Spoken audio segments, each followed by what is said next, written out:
KTM has given test rider Mika Kallio an extra race opportunity in the MotoGP season finale at Valencia.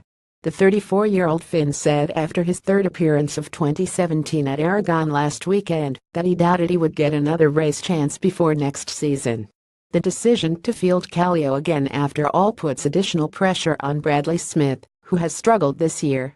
Smith has only scored 3 more points than Kallio despite contesting the full campaign. Kallio claimed KTM's first MotoGP Top 10 finish at the Red Bull Ring in August.